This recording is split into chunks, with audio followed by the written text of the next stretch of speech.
Profession है medical store pharmacy है चलाता हूँ मैं। और मैं यहाँ कराची से 200 किलोमीटर दूर जामशोरो कोटरी से आया हूँ यहाँ। मैं डॉक्टर जाकिर नाइक का बहुत बड़ा फ़ैन हूँ। मैं 15 साल से इनको सुन रहा हूँ। जी सवाल बताइए प्लीज। सवाल ये है मेरा कि हमारे कुरान की आयत है अल-राशी वल मुर्तशी किलाहुमा फिन नार, रिश्वत देने वाला और रिश्वत देने वाला दोनों जहन्नमी हैं। तो हमारे मुल्क पाकिस्तान में काफ़ी इदारे हैं, मैं इदारे का नाम लेना नहीं चाहता, और हिंदुस्तान में भी होंगे और मवाली मुल्क में भी रिश्वत देते होंगे। तो हमारे मुल्क में यहाँ बहुत एक छोटी सी काम की वजह से रिश्वत देना पड़ जाता है, ना चाहते हुए भी। तो फिर इसके लिए हमें क्या करिए? दोषी कौन है फिर, हम या जो जिसको दे रहे हैं वो? मैं ऐसी कोई कुरान मजीद की आयत नहीं जानता, हदीस में लिखा हुआ है। कुरान मजीद में जहाँ लिखा है रिश्वत हराम है वो सूरह बकरा है, सूरह नंबर 2 आयत नंबर 188। अल्लाह ताला फरमाते डोंट यूज योर वेल्थ, आप अपनी दौलत का इस्तेमाल मत करो हाकिम जज को अपने जजमेंट से तब्दील करने के लिए ताकि आप दूसरे लोग की दौलत खा सके। Do not use your wealth as a bait for judges in order to eat other people's wealth. ये कुरान की आयत है सूरह बकरा सूरह 2 आयत नंबर 188। ये जो बोले रिश्वत लेने वाला देने वाला नार में है, हदीस है, कुरान की आयत नहीं है। सॉरी सर, आप समझे ना? जी सर। तो अरबी में आपने क्या बोला मैं समझा नहीं। हदीस में आता है, कुरान में भी रिश्वत हराम है, हदीस में भी आता है, लेकिन ये हदीस में कहा नहीं निकलेगा नार में जाएंगे। ये लिखा है कि आप अपनी दौलत को इस्तेमाल मत करो जज को बेट देने के लिए, रिश्वत देने के लिए, रिश्वत देने के लिए, ताकि आप दूसरे की दौलत खत्म कर सके। सूरह बकरा सूरह नंबर 2 आयत नंबर 188 188। जरा मेरी गिनती में जरा ठीक है। तो आपका सवाल था क्या रिश्वत देने वाला गलत क्या रिश्वत लेने वाला गलत? ये सवाल था आपका? जी सर। दोनों? जी सर। दोनों गलत, लेने वाला भी गलत देने वाला भी गलत। बहुत मजबूरी होता है कि इस वजह से देना पड़ जाता है सर, वरना काम नहीं होता। छोड़ दो काम को। आम तौर के ऊपर रिश्वत देना हराम है, लेकिन ये आयत का आप मुताला करेंगे तो कई उलमा कहते इसमें लिखा है आप रिश्वत मत दो अगर आप किसका माल हड़प कर सके, तो कुछ रिश्वत जायज है। कुछ मिसाल के तौर पे आपका लाइसेंस नहीं बन रहा है, जी सर, और आप जानते हैं मैं गाड़ी चलाना जानता हूं, ये हर टाइम मुझे पास करता है और फेल करता है। जी सर। उसके पहले मिसाल दूंगा, मैं पहली बार जब पाकिस्तान आया था 1991 में, तो मेरे पास जरा पुरानी जी सर 91 सॉरी 1991 जी 1991 में आया था मैं, तो मेरे पास बहुत लगे था, किताबें थी, कुरान थी, तो मैं ट्रेन में चढ़ा, ओवरवेट था, तो टीसी आता है, टिकट उस टाइम तो कोई जाकिर नाइक को जानता ही नहीं था, आज तो माशाअल्लाह जाऊंगा तो सब पैसा लेंगे, उस टाइम कोई जानता ही नहीं था। टिकट ये क्या है, वजन करो ज्यादा हो गया, तो कूली मुझे बोला भाई साहब, जी सर, कूली ने बोला भाई साहब मुझे 50 रुपया दे दो मैं पास कराऊंगा। मैं बोला रिश्वत गलत है, तो वो टिकट वाले ने मुझे अंदर लेके गया, मैंने मेरी दावती काम शुरू किया, बाहर निकले, वो उसने कहा वो टिकट कलेक्टर ने एक शर्त पे आपको छोड़ूंगा, आपको मेरे साथ चाय पीना पड़ेगा। तो मैं बोला ठीक है, बाहर निकला चाय पी के, वो टिकट वाला कितना पैसा दिए, 100 रुपया दिए ना, नहीं दिया, कितना दिए, नहीं दिया, झूठ क्यों बोलता है? उसको यकीन ही नहीं कि टिकट वाला बिना पैसे मुझे छोड़ेगा, इतनी रिश्वत है यहाँ, आप समझे? जी सर। वो तो मुझे जानता ही नहीं था मैं डॉक्टर जाकिर नाइक हूं, बराबर ना? कितना पैसा दिया, नहीं दिया, कितना दिया, बोलो ना साहब, 200 रुपया दिया, नहीं दिया, बोलो ना साहब, झूठ क्यों बोलता है? मुझे झूठ बोलते अने सब पाकिस्तान को 100% पता है कि रिश्वत के बिना छोड़ेगा नहीं, लेकिन अल्लाह की जब मदद रहती है तो छूट सकता है, समझे अपना? मेरे पास कुरान की किताब थे, तर्जुमा थे, बांटने के लिए लेके आता, समझे ना? तो ये गलत फहमी के रिश्वत के बिना काम नहीं होता है। माशाल्लाह मैं तो रिश्वत देता ही नहीं हूं, लेकिन उलमा क्या कहते हैं कि अगर वो रिश्वत से आप दूसरे का हक नहीं मारते तो इजाजत है। मिसाल के तौर पे आपको लाइसेंस, गाड़ी का लाइसेंस है, आप गाड़ी चलाना जानते हैं, तो ये भाई रिश्वत दे के छोड़ेगा नहीं। आप रिश्वत देते तो आप गुनहगार नहीं, लेने वाला गुनहगार। सर यही पूछना था। लेकिन ये बहुत कम मौके से, बहुत कम। ओवरवेट के रिश्वत दूंगा तो मैं गुनहगार, क्योंकि मेरी गलती है। आप समझे ना? जी सर। अगर ओवरवेट को टिकट कलेक्टर में रिश्वत दिया, मैं क्या करूंगा? 500 दंड भरूंगा। मजबूरी क्या है भाई? ओवरवेट क्यों लेके गया? क्यों लेके गए?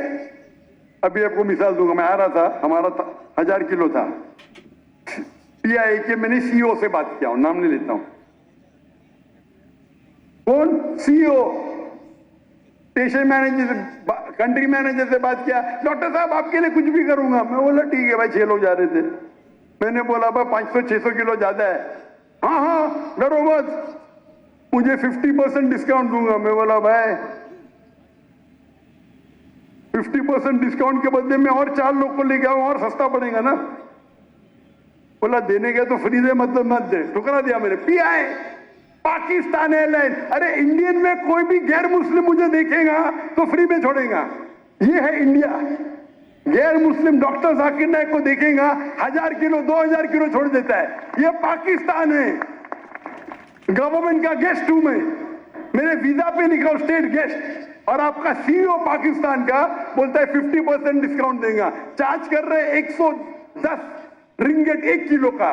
मुझे इतना दुख हुआ कि पाकिस्तान में मैं आ रहा हूं, doctor Zakir Naik state guest है, और वो 300 किलो छोड़ नहीं सकते। बोलते 50% डिस्काउंट देंगे। मुझे नहीं चाहिए तेरा डिस्काउंट। मैंने 4 लोग 6 लोग और लेके आया, मेरा सामान लेके आया। सच बोलने को मुझे दुख होता है, बट ये पाकिस्तान का हाल। इंडिया में वो हिंदू मुझे देखेगा, डॉक्टर साहब है, जो भी कहेंगे सच कहेंगे, सच के सिवा कुछ नहीं कहेंगे। ये इंडिया है। आज के तारीख में भी मोदी गलत है, इंडियन नहीं। इंडिया गलत नहीं है, मोदी गलत है। मोदी आज कल नहीं रहेगा।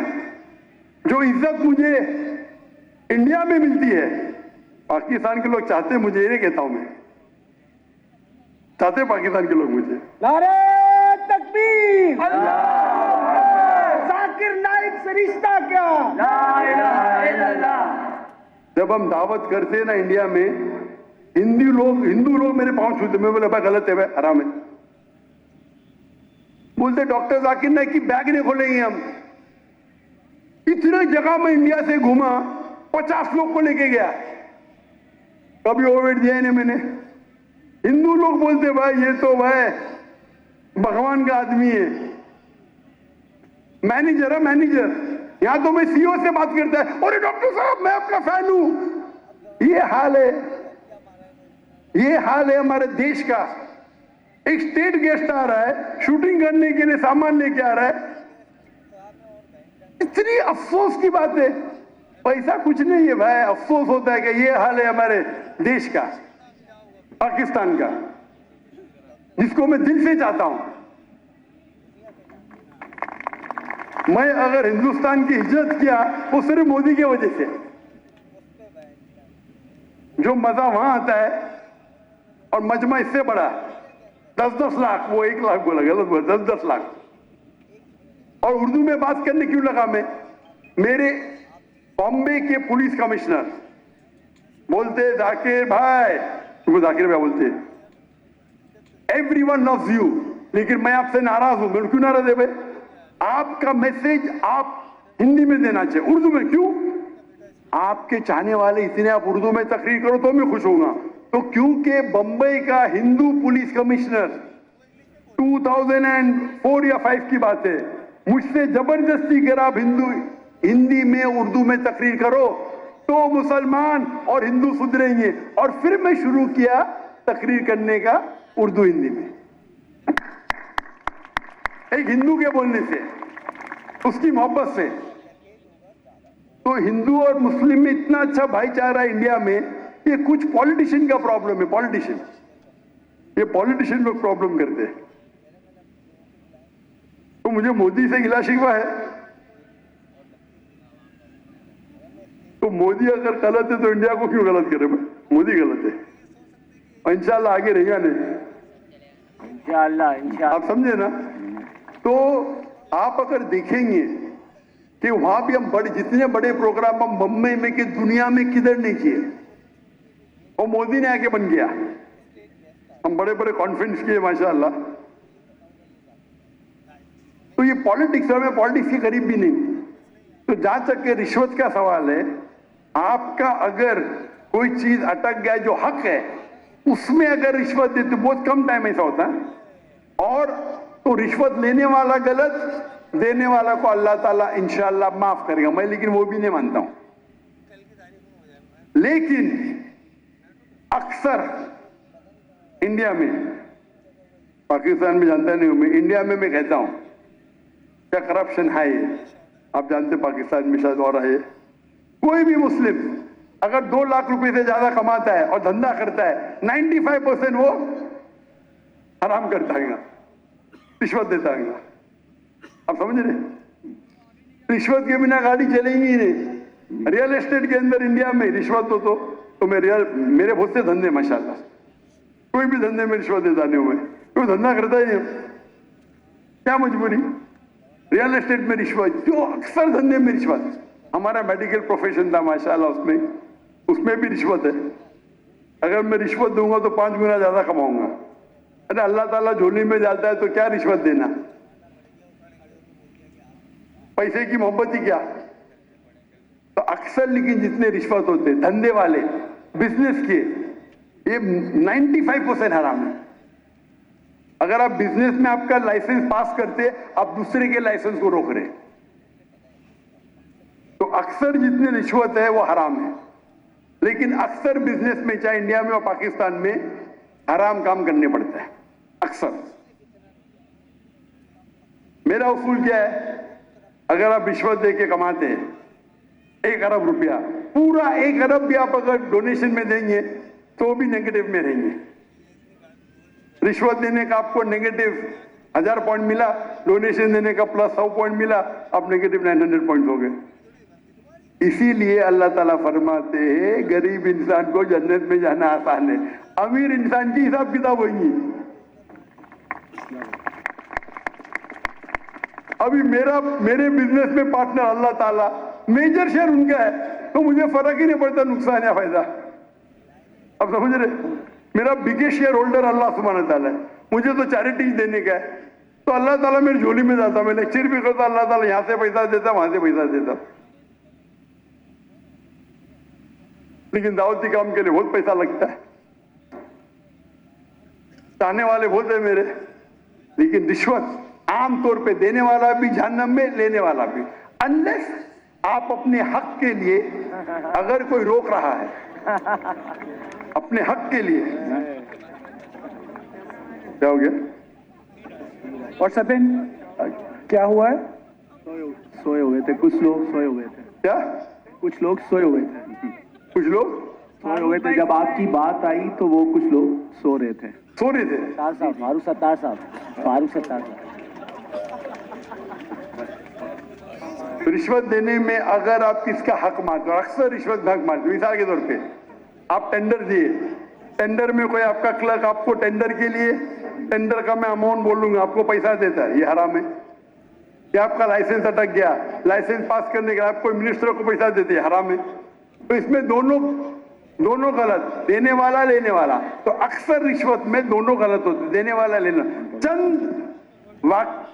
चंद ऐसे किस्से है या वाक्य है जिसके अंदर आप अपने हक के लिए लड़ रहे। आपको ड्राइविंग आती है, जानबूझ के आपको फेल कर रहा है, जब तक मैं पैसा नहीं दूंगा ये मुझे पास नहीं करेगा। उस टाइम आप कुछ पैसे देते हैं तो इंशाअल्लाह अल्लाह आपको माफ करेगा, लेकिन लेने वाले को हराम है। लेकिन आमतौर पे रिश्वत देना लेना दोनों हराम है। Hope the answer the question.